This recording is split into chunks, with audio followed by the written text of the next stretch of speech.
Welcome to the G-Spot. Five, four, three, two, one.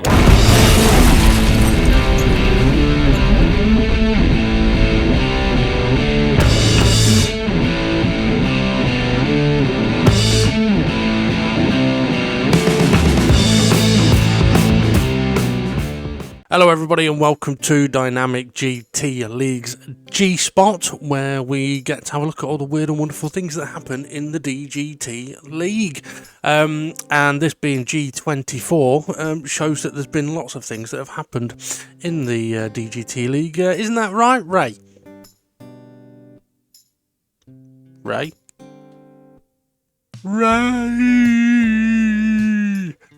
That was my Sylvester Stallone impression of going Ray. Okay folks, need to let you know that if you've watched the race video from race 3, I think it was, yes, race 3, you will know that I made a bit of an error with the recording of the audio, and when me and Ray did the commentary, unfortunately I had Ray turned off, so nobody got to hear what he said. Now, we have recorded the G-Spot, but that's in the same boat.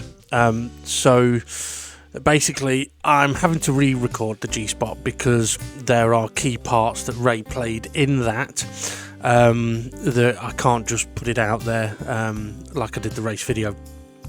So what I'm going to do is I'm going to actually re-record it. We'll put it out with me on my own. But what I will do is I will try and infill with a bit of information that did come from Ray. Okay, so what are we going to have a look at? Well, a couple of the things are reports, so we can have a good look at those, and that is one of the reasons why I'm having to re-record this, because when it comes to those reports, Ray had important input on those. Okay, so we're going to crack on. We'll get through these as quickly as we can, and if it takes me longer to do this than it did with Ray, then we know I'm definitely a weirdo. Okay, let's get ready for the first one then, shall we? So in 3, 2, 1, let's go. G1, race 3. If you no longer go for a gap. Now, on the race video, we saw SGP coming out of the pits, and it got a little bit close with Formula Gary, and that's what we're going to have a look at. Now, from this angle, you're not going to see a lot. You see SGP coming out of the pits, and then Gary going to the side, and then all out of shape, but they still don't really see exactly what happened, so that's what we're going to have a look at. So, on board from Gary, slipstreaming Jason, closing in rapidly, nearly 190 mile an hour. SGP comes out of the pits. Gary decides to go with that right hand side. There's a bit of contact, and could have been disastrous. Now, there's a few things I want to point out here. SGP's coming out of the pits, could cross the white line, but because there are cars coming, he knows he can't, so he has to stay right. Now, at this point, I believe SGP does move over to the right, but it's to give Jason and Gary space. At that same time, Gary has moved over to the right and gone for the gap, which unfortunately there is no gap there for a car to fit into, even if SGP hadn't really moved. So I can't really blame SGP for anything here, and I think Gary's just massively unfortunate that he's chosen to go to the right, but the space isn't there. Now, SGP has done exactly the right thing that we would say in DGT League, because we don't really have any pit exit rules, other than if there are cars on the track coming past, you can't just go over to the racing line, because if you do, it could cause a massive crash. So in the scenario there, SGP's done exactly right. He's coming out of the pit lane, looked like he was going to cross the white line, sees that there's cars coming, and stays in the pit lane exit, and Gary's just massively unfortunate. Ray's response to that was he was just laughing. So we'll move on to the next one. No, to be fair, Ray's response was along the lines of, Gary's going so fast, he's made the decision to go to the right, and there's nothing else he could have done once he'd made that decision. I mean, he's doing 190 odd mile an hour. SGP, I don't know exactly what speed he was doing, but it's a massive difference. Okay, We'll move on to the next one then. In 3, 2, 1, let's go. G2, race 2, you spin me right round. Now, we did see this on last week's race footage. We've got SRI, Dave the Arp side by side through the kink into Indianapolis, still side by side, and then we see SRI wide into the curb, into the cars, all over the place. But this is the bit I really like. It's SRI's recovery. Head first into the barrier twice. We'll keep going. Okay, so let's have a look at what happened here then. And to be honest, there's not a lot in it. Both of these guys are trying to give each other lots of room. And unfortunately, SRI does get on the curb. Now, there is a little bit of contact between Dave the Harp and SRI. But if we look from Dave's view, you'll see both guys really are trying to give each other lots of room. And this is what we want to see. Dave unfortunately gets a tiny touch of understeer there, but he's still trying to give SRI loads of room. Now, although that little bit of contact may have put SRI a little bit wide, from here again you'll see that there's that little bit of contact, but Dave is trying to give SRI the room, and SRI gets on the curb. Yes, there is a bit of contact between Dave and SRI. However, it's not like Dave the Harp has just gone into that corner willy-nilly and without a care in the world. He's actually doing everything he can to give SRI the space, and there is a bit of contact. And yes, the contact may have put SRI a little bit wider onto the curb. However, in my opinion, SRI was full throttle when he was at said curb, and that's what's then sent him spinning. And I think that's just massively unfortunate. It's one of those situations where if you ended up there anyway on your own, which does happen, if you went full throttle, you could spin and you'd only have yourself to blame, really. I'm not saying I blame SRI, but it's just unlucky. And SRI's opinion, Ray's opinion of it, actually was it was just hard, fair racing, and he just got unlucky on the curb. So he doesn't hold any grudges towards Dave on that one. And he also and I mentioned a little bit about Fuji coming up, turn 1. Most people that have raced there know if you get on the exit curb at turn 1, you better be careful with your throttle application, because there's a good chance you could spin around. Isn't that right, Twilight? Seeing as you did it about 5 times in practice. But yeah, so it's very easily done. It can happen. And it's not a glitch, it's just there's a bit of AstroTurf, and if you just get the wrong combination of steering angle, throttle application and positioning, you'll end up spinning around. And this corner at Le Mans is one of those as well. So massively unfortunate for SRI. Now, at the time of the race as well, Dave the Harp wasn't sure if he was at fault, and he was asking SGP whether he thought he should give the position back. Now, in that kind of situation, I think if SGP was 100% certain it was Dave's fault, then he'd probably say, I think you probably should. But I can understand why SGP at the time during the race said, I don't know. Because, to be honest, I think that's the right answer. If I'd have been behind him, I probably would have said, I don't know as well. Because it's a tricky one. Until you look at it in detail. So there we go. So Dave the Harp, don't worry, Ray isn't too fussed about that one. I'd be, if I was you, I'd be more concerned about SRI's pinball after the spin. But no, I mean, SRI's massively unlucky there. Okay, let's move on to the next one, shall we? So let's get ready in 3, 2, 1, let's go. G3, race 3, report. Hey, making moves. Okay, before we get into the footage on this one, at the time, me and Ray did a commentary on this before the stewards had looked at it. That's not what I'm going to do here. Excuse me. On this occasion, I am going to... give me a sec. I am going to actually go through what the stewards have said. So I'll go through the report and what the stewards have said, and then we can have a look at the footage. Okay, so stewards report round 3. incident 1. Last lap, first corner, Hay, dive bomb. So reporting Hay, hashtag number 10 from Len for superb dive bomb. I think it was meant to be from Hay for, oh no, I don't know.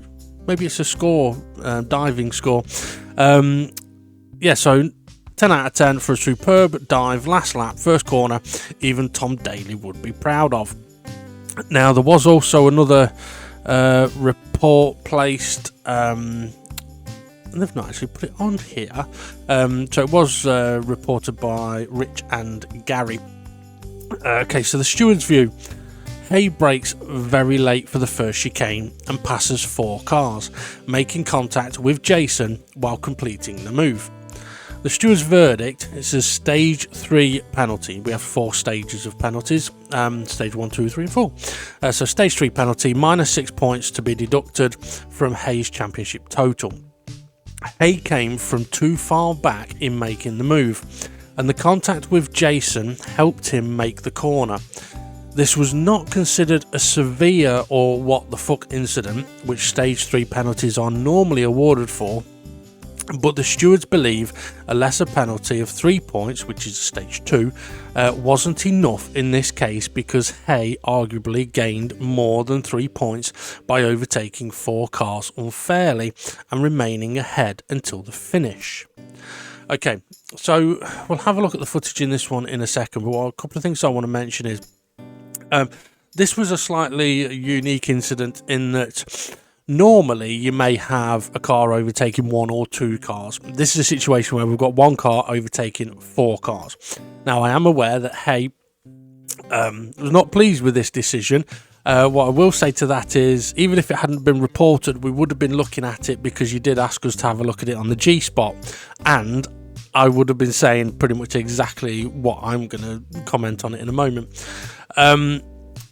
There are a few key factors to any overtake, but in this specific instance, it's a case of, is Hay within fair range to attempt an overtake on any of the cars ahead?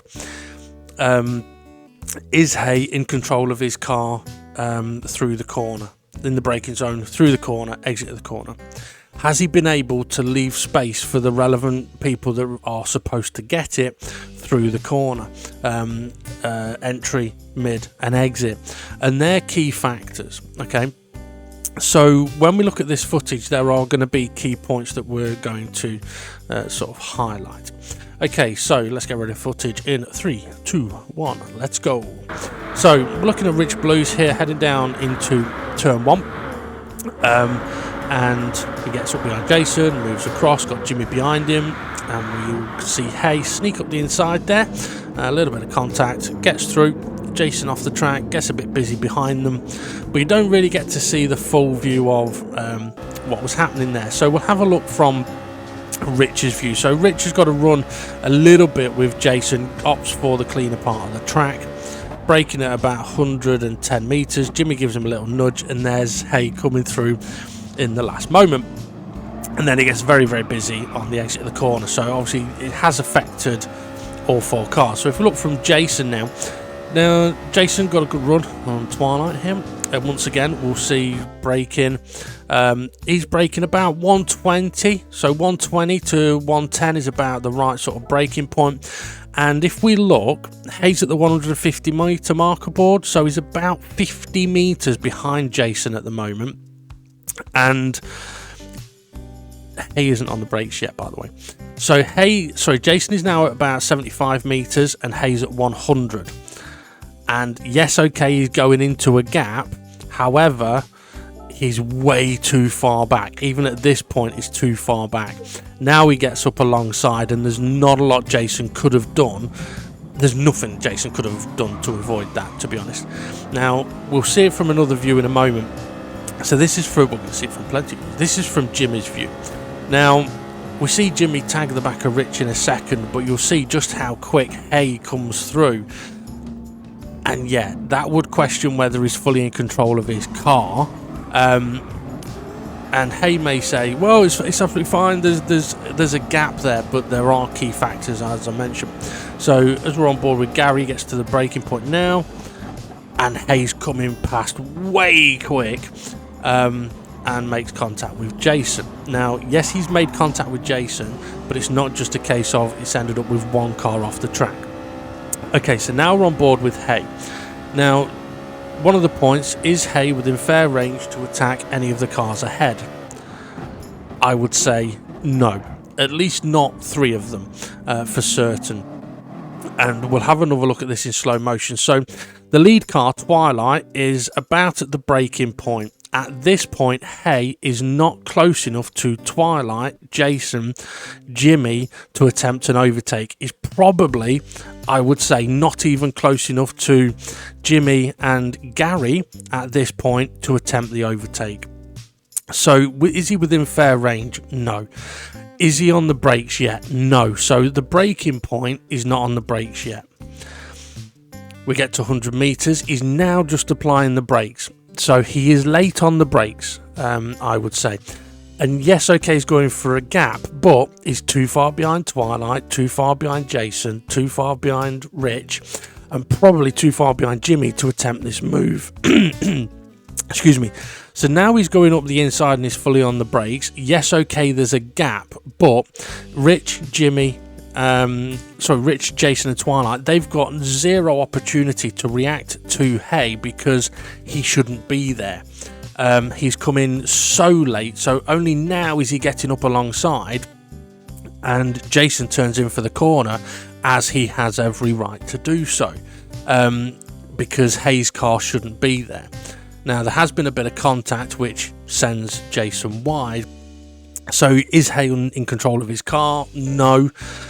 And is Hay able to leave space for Jason on the exit of the corner? Well, we're going to have a quick look at that. So is there a car's width for Jason next to Hay? No. Now, Hay may say, or others may say, well, Hay's ahead. Well, he's only just getting ahead, but either way, he should have been able to leave a space for Jason. If he overtaken any car into a corner in the DGT rules, you have to leave space for your opponent. Excuse me. Now, someone might say, well, Jason didn't leave room for Hay at the apex. Hay wasn't within fair range to attempt any kind of an overtake, which means it's not expected for Jason to A, be able to be aware that there's a car there and give them room, and B, to give them room at all. Now, it's not to say that we want to see just people turning in on each other. We don't. But it's one of those where if Jason, just by the braking point, looks in his mirrors at who he has to be aware of, Hay's not on the radar. He's too far back. And that's point number 1. When it gets to the apex, Hay's not able to hold the apex. He's going too quick, and that's proven by the fact that he ends up going all the way to the edge of the track. So not only has he been able to not get the car slowed down enough, he's also gone all the way to the edge of the track and not left the space for Jason. Now, let's not forget as well, the contact with Jason then has contact with Rich, which affects both of those, which then has a knock-on effect to the other 2 cars behind them. So it does affect 4 cars. Now, some may argue, well, if there'd only been Gary there, could it been potentially an okay overtake? Maybe, because Hay would have been far enough ahead to use all of the road. But at the same time, if there weren't other cars there, Gary may have been positioned differently, may have braked a little later than many other factors. So you have to go on the incident that you see in front of you. Now, regarding the penalty, I know Hay has not been too happy about the fact of getting 6 points. Well, this is kind of how it was broken down with the stewards.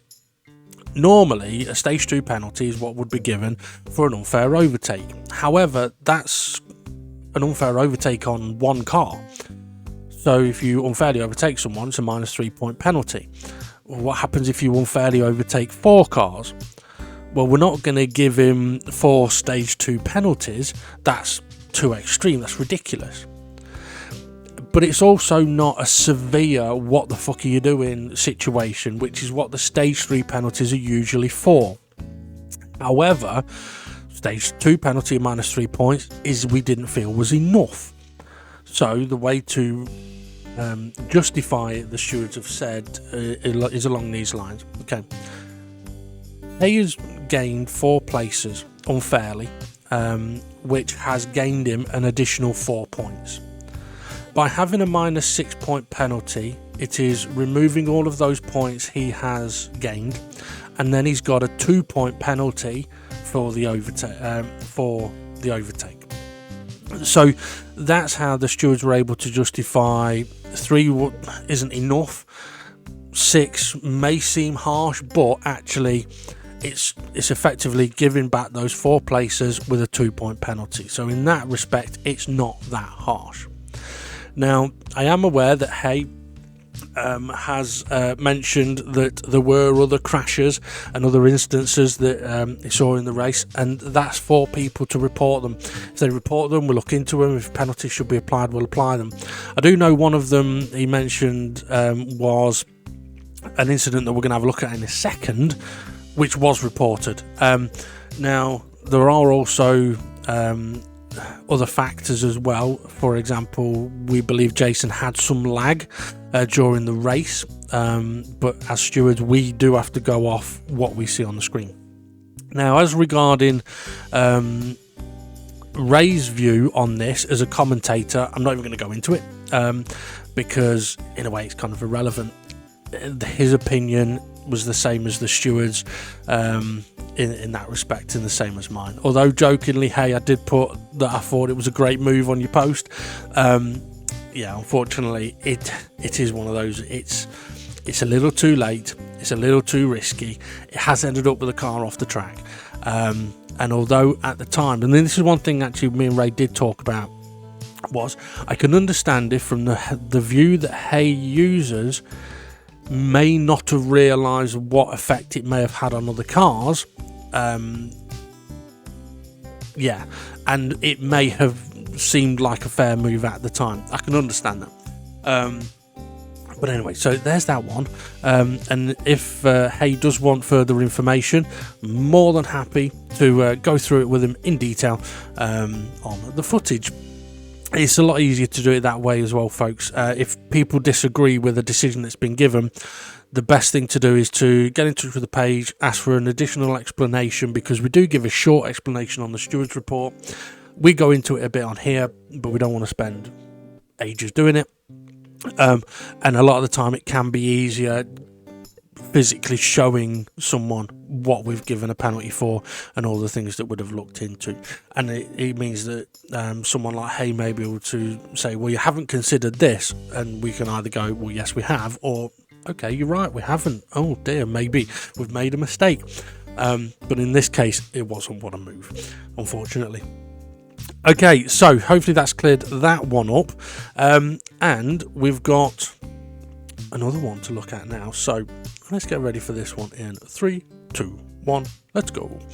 G4 race 3 report, Rich getting shunted. Now, once again, before we go into the footage of this one, this is Rich getting hit off the track by Jason, and a bit of a tricky one in a way. Okay, so let's have a look. The incident 2 report, last lap, 40-20. Jason hits me wide and continues, and I unfortunately lose my position. The steward's view: Jason rear ends Rich, who is pushed into the gravel and loses several positions. The steward's verdict is a stage 2 penalty for forcing another car off the track, which is minus 3 points to be deducted from Jason's championship total. The stewards are aware that Jason experienced some lag issues during the race, but from the footage reviewed, this did not appear to be a factor at the time of the incident. Okay, so let's have a look at the footage then, shall we? In 3, 2, 1, let's go. So here we see Rich ahead of Jason. This is at the point that Dave Harper just run out of fuel, so he does well to get out of the way, and these guys do well to get around him. Jimmy and Jason side by side. Now from this view, you don't really see anything. You just see sort of Rich have a bit of a wobble on the way in and spin and hit the wall. But that wobble was from a touch from behind. So By the way, Dave does the right thing here, moving to the left-hand side of the track. He's done it at the right point, the right time. Really good driving there by Dave. So yeah, we'll see Jason's car appear, little nudge, Rich goes wide and spinning off into the barrier. We'll view it from Jason now, and you'll see, yeah, clearly a hit there. It's not a hit, but there's contact there, and away he goes. Do want to quickly also mention well done to Gary for avoiding this one. So yeah, as Ray said, he doesn't know if Rich knows how close he was to getting wiped out at that point, but yeah, well done to Gary for avoiding that one, and that sort of led up to this bit as well. Now, as the report mentioned, we're aware that Jason had some lag during the race.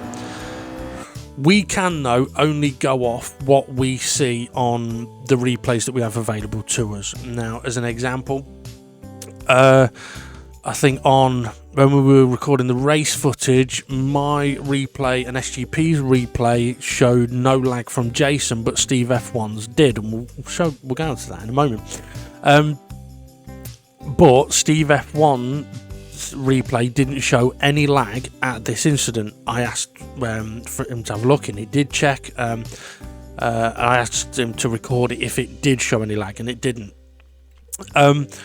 So there's a few ways that the stewards kind of can approach a situation like this. One of them is to go, well, we know Jason had a little bit of a lag, maybe that's what caused it. Oh, let's not take any action, or do what we believe is the right thing, which is, okay, someone may have lag, and that lag might cause a collision, but if it does and they didn't know, then it still technically would be their responsibility because it's their lag. So Jason's car lagging all over the place, smashing cars off the track, unfortunately would be Jason's fault. It would be the blame would lay with him or his internet provider. So someone's saying, oh, you can't give me a penalty, I had lag, that wasn't my fault. Unfortunately, we can go, we understand that, but it's not how we're going to do it. Now, in this situation, we have no idea whether Jason had lag or not. So there's another way to look at it, and that is to go, well, it doesn't matter if there was any lag whatsoever. We're going to go off what we see, and that is what we do. But also, bear in mind, for the stewards, it's a case of, right, do we look at this knowing Jason had lag, or do we just ignore the fact that there was any possible lag? Because if nobody mentioned lag at any point, what would the outcome of the decision be? Well, the outcome would be simple. Jason hits the back of Rich, sends him deep into the corner, and spins off and loses a places. Jason should have waited, and he didn't. He gets the minus 3-point penalty. It's very simple to look at it in that respect, and that is partly how it's done. Now, for anyone that may question, well, what's the difference between, and this is something that me and Ray talked about on the pre-recording, was what's the difference between what happened to Rich and what happened between SRI and Dave the Hop at Le Mans we showed earlier? Well, a few factors. Again, it comes down to individual incidents.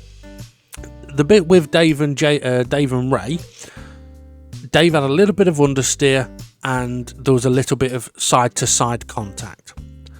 In this incident, it was front to rear, so Jason's car has hit the back of the car ahead. That's the number one key point.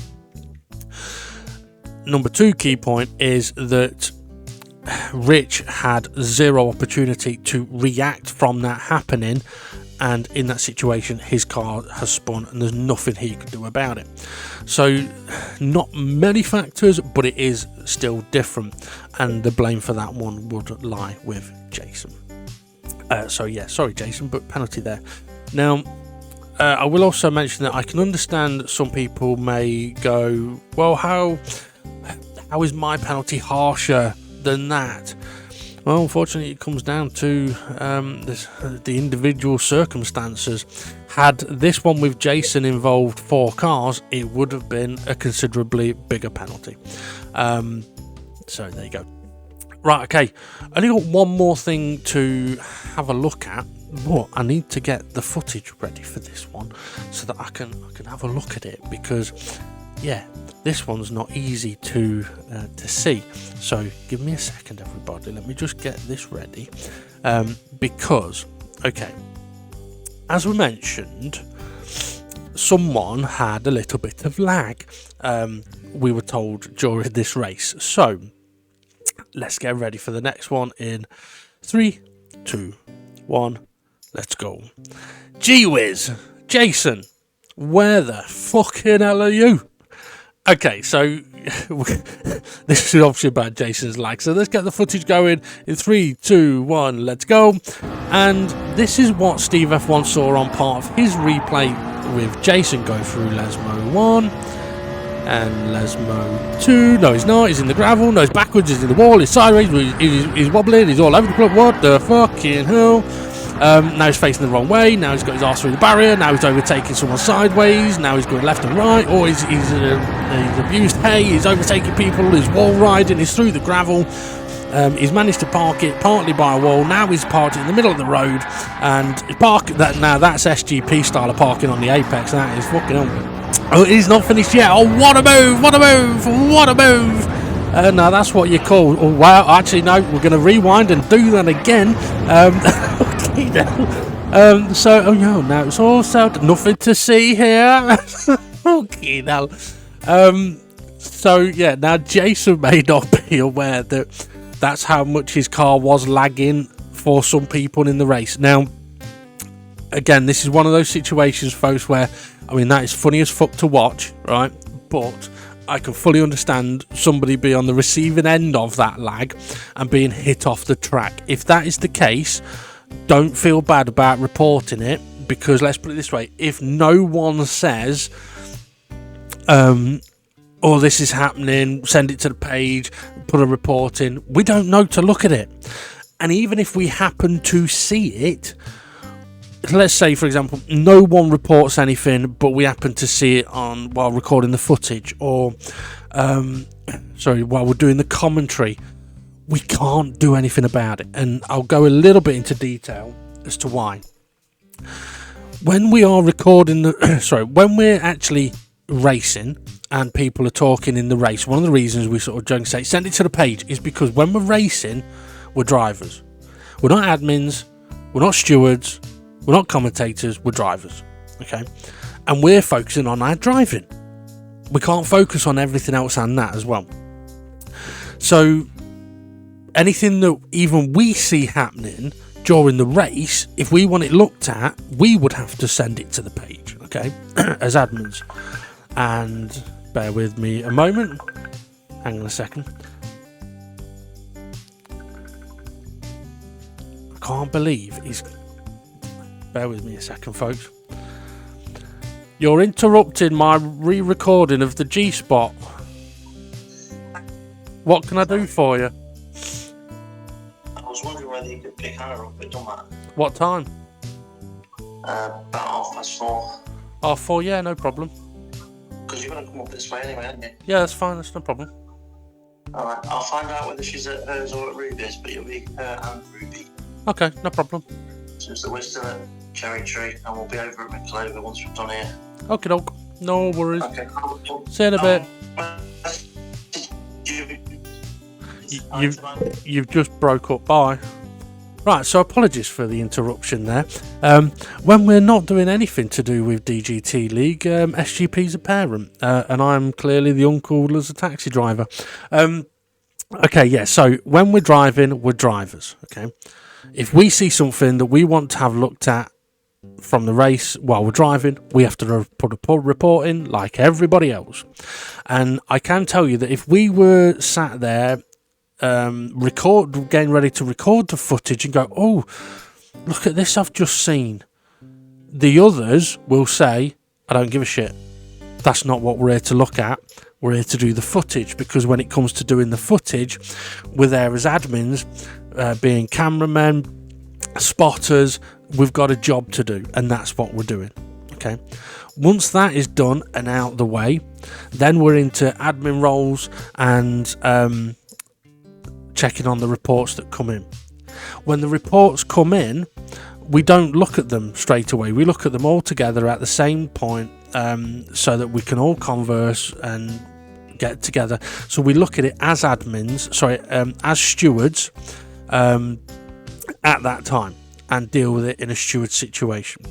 Now, if there was anything that we did see, hear, or anything like that that we wanted, that we felt that we could not ignore, like I said, we would have needed to send it to the page, and we would need to look at it as admins, and that's how it would be dealt with. So with someone saying, oh well, but what about all this stuff that we see happening, report it. It's the best thing to do, because as I mentioned, we can't just go, oh, I've seen him hit him off, right, let's have a look into that.